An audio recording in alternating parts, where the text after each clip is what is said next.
lens here.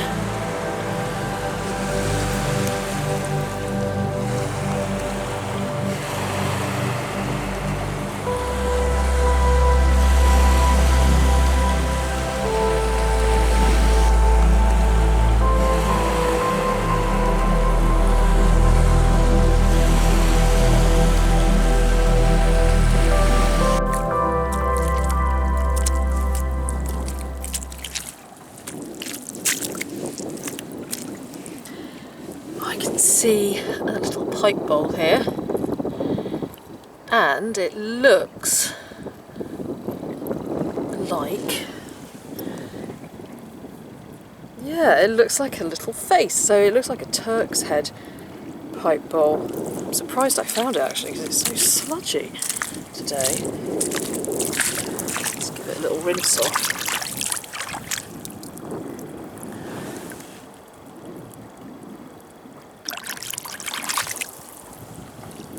Yep, here he is.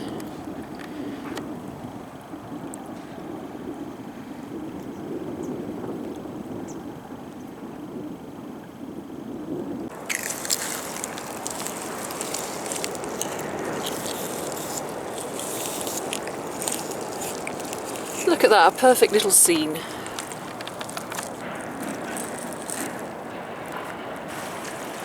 As I walk along the Thames foreshore, I'm always picking up bits of glass and pottery to make my glass fish. I mean, they're essentially just discarded objects that people have got no more use for, they're broken and they've washed up on the Thames. And I just love the idea that you can still use something that's broken and that's been thrown away to make something beautiful. That idea that things that are broken still can have a purpose. And a few years ago, I visited somewhere in California that taught me that beauty can indeed be found in the places that you least expect it. Now, you wouldn't think that a place in California could have certain similarities to this place. But a prison that I visited, which I've now visited actually a few times, but for the first time several years ago, started off its life as a prison hulk. And it was the prisoners that built the prison. So let me take you on a trip there as I do a little bit of beachcombing next to the bay in Marin County. I was quite surprised at what I found.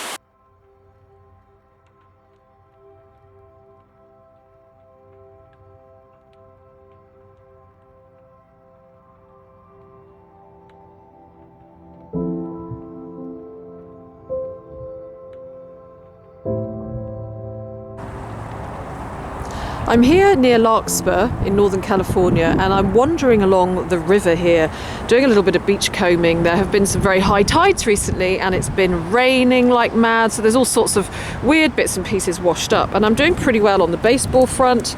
I found 2 of them in about 10 minutes. And also a totem pole squeezy dog toy, so I'm doing pretty well. And just over there is San Quentin Prison over in the distance. You can just see it there. Before San Quentin existed, there used to be a prison ship moored just off that point over there. And then the prisoners on the ship actually built San Quentin. And of course, where I go mudlarking in London, near Woolwich, there were prison hulks moored up along that shoreline right up until 1865.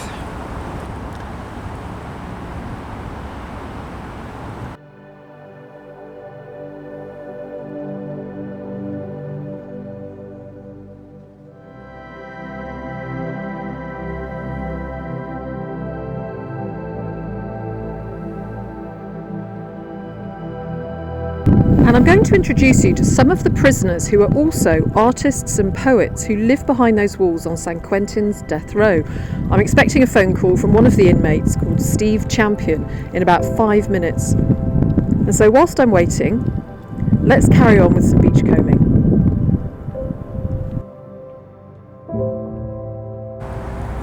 And just there, I've spotted a little figurine in plastic. Looks like a little cowboy embedded in the mud here. Let's have a look. Let's get him out.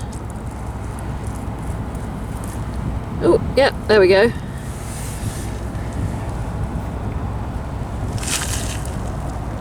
Give him a little rinse off.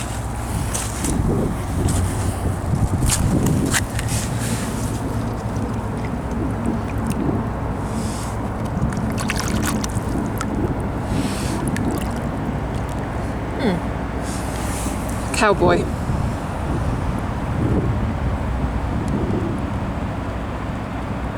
I can see a little bit of tide line art over there, so I'm going to go and investigate.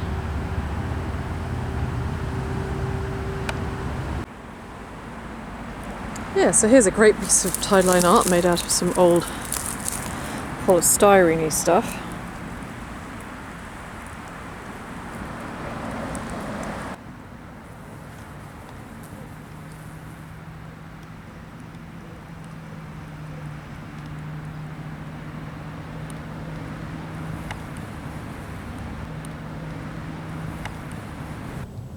Now look at this beautiful piece of driftwood. It's like a sculpture all on its own. Look at that.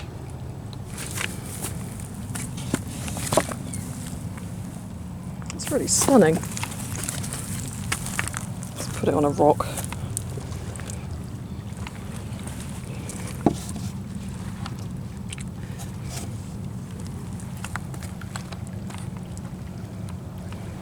That's a beautiful piece. Now, if I lived here, I would take that bit with me. So down here, it looks like a type of a bottle stopper. I'm not sure if it's got any age to it, but let's give it a rinse off in this water here.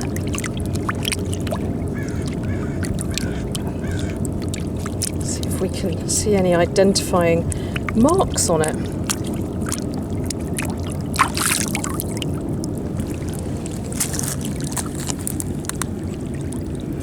Obviously been here for a while. What's it got on it?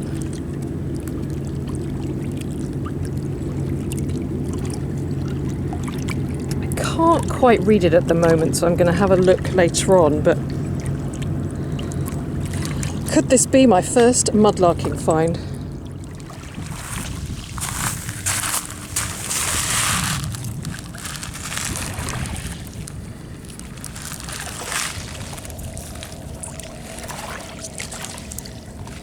Some beautiful little sea gems here.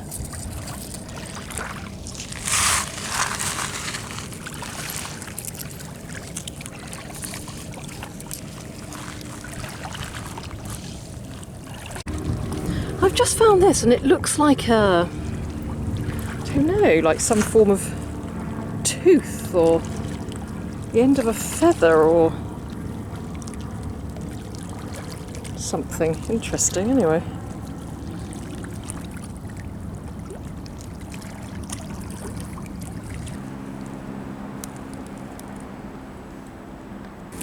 An angry bird.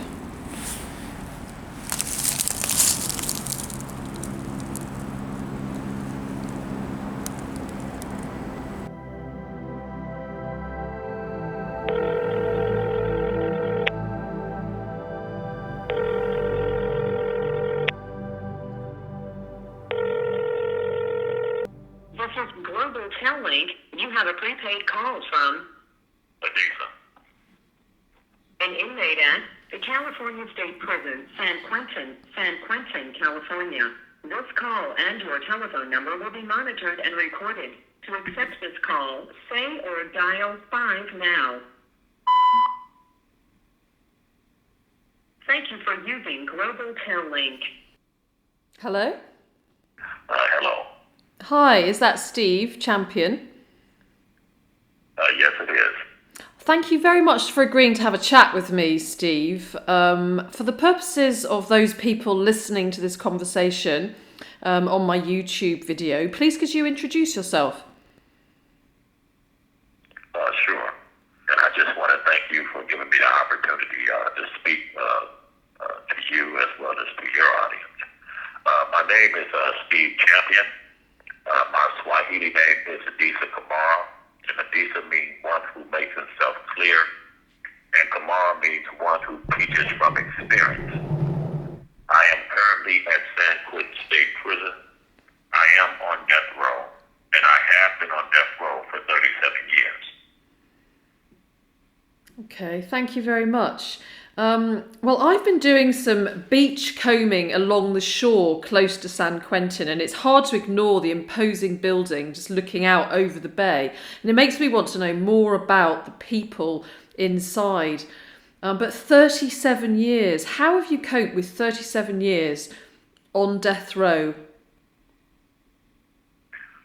Well, it is without question a challenge.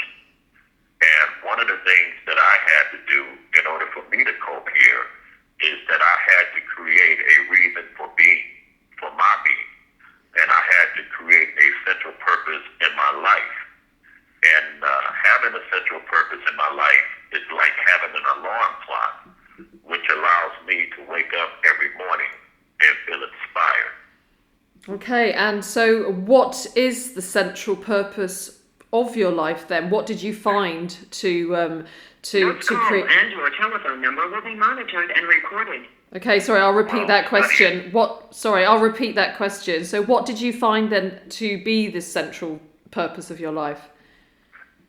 Well, first of all, getting to know myself and learning about the world. And so that took me on a journey in terms of educating myself and studying and reading about various subjects and basically reading, every book, that I could get my hands on.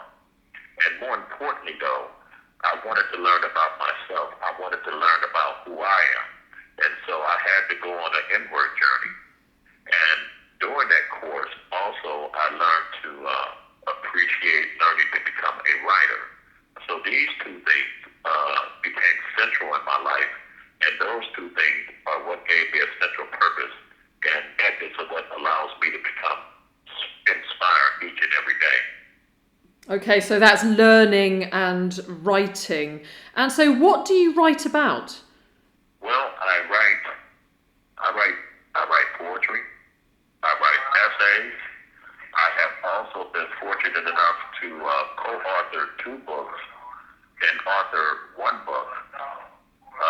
But most of my writing is geared towards inspiring people to reflect and transform their lives.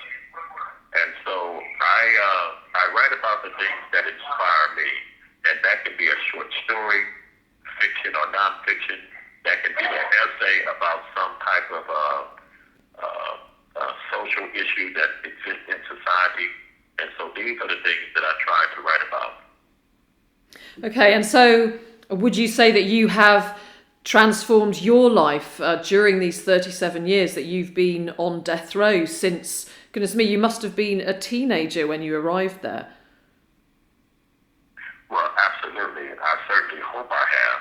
And without question, I am not, the person who I was when I came here. I was basically a young man. And, now I am a full-grown man. And so without question, I have transformed myself, basically, because my horizon has been broadened. I have become more insightful and more self-reflective.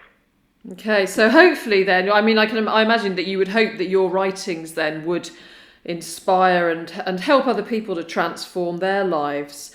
And I know that there are also a lot of artists behind those walls. The prison is so very bleak. When you look at it, it's a bleak place. It doesn't give you very much inspiration, to be honest, when you look at it. So where do you and others draw your inspiration from for your creativity, for your writing, for the artwork? Well, let me just speak personally for myself, and I imagine that many of the artists here draw their inspiration from various sources. But me personally, I draw my inspiration from within myself first. And then sometimes I draw inspiration from something that I might see or something that I might hear. Other times, things just come to me. And I like to say that, They come from the creative source that created the universe. So it's just, something I see, something that I'm thinking about, something that I hear, or it can just be having a conversation with somebody, and something, would just, click in my mind, and it may be a sentence, it may be a phrase, it may be a word, and what I try to do is attach some language to that image. Okay, and in terms of the art, and going back to the art again, why do you think it is so important for prisoners to, or those people who are incarcerated, to create artwork and to do creative writing? Why do you think it is so important?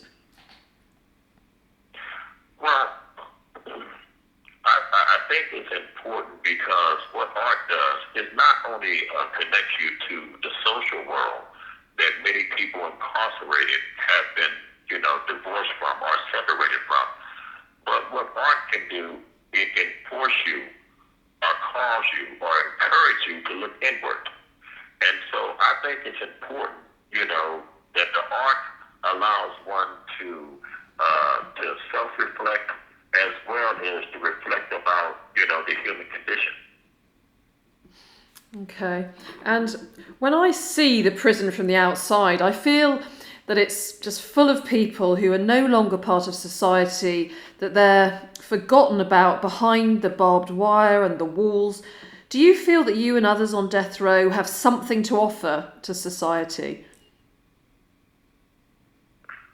Well, absolutely. Absolutely, I do. I think it's important that the people, or I believe some of the people on death row, who have taken the time to look inward, taken the time to work on themselves and take ownership of their lives, and who are doing the work on a consistent basis, I definitely believe they have something to offer the world. And I think what they have to offer is the lessons of their life based upon their own experiences.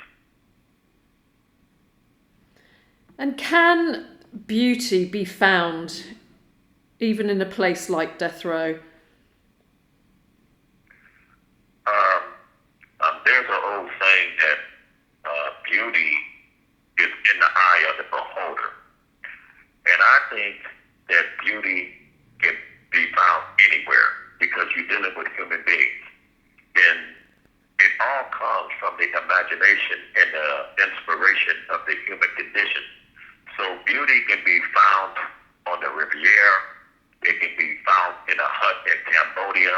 It can be found in Siberia. It can be found in the slums throughout the world. Because beauty comes from it comes from one's imagination and things of this nature. So it can, without question, be found on death row. This call and your telephone number will be monitored and recorded. As a mudlarker, I find a lot of pieces of history in the River Thames, often with names on them, such as clay pipe stems, luggage tags, engraved jewellery, and everyone leaves a story to be told, and people from the past. And I've been inspired or touched by so many of these stories left behind by people hundreds of years ago. I mean, what story would you like to leave behind for future generations? Wow, that's a good question. But most of my writing is geared towards inspiring people to reflect and transform their lives. Thanks very much, Steve. Would you like to read us a couple of your poems, please? Sure. The first poem is titled Beyond the Walls. The dream hovers where even the senses can't touch it. Separating itself from the mind, it dances upon the moonlit surface like art, unfathomable in its reach, rising like morning mist, free only to disappear somewhere in the vastness of the mystic mind, beyond the walls. And the second poem that I would like to read is titled I Sing. sing, not for praise or critique. I sing to stay alive, reminding myself singing connects me to God, to a universe, to a spatial reality no confinement can touch, no oppression can wipe out. Singing heals my wounds, softens my heart. Men sing in solitary confinement to free themselves from boredom. I sing to stay human because I don't want to go insane, so I sing.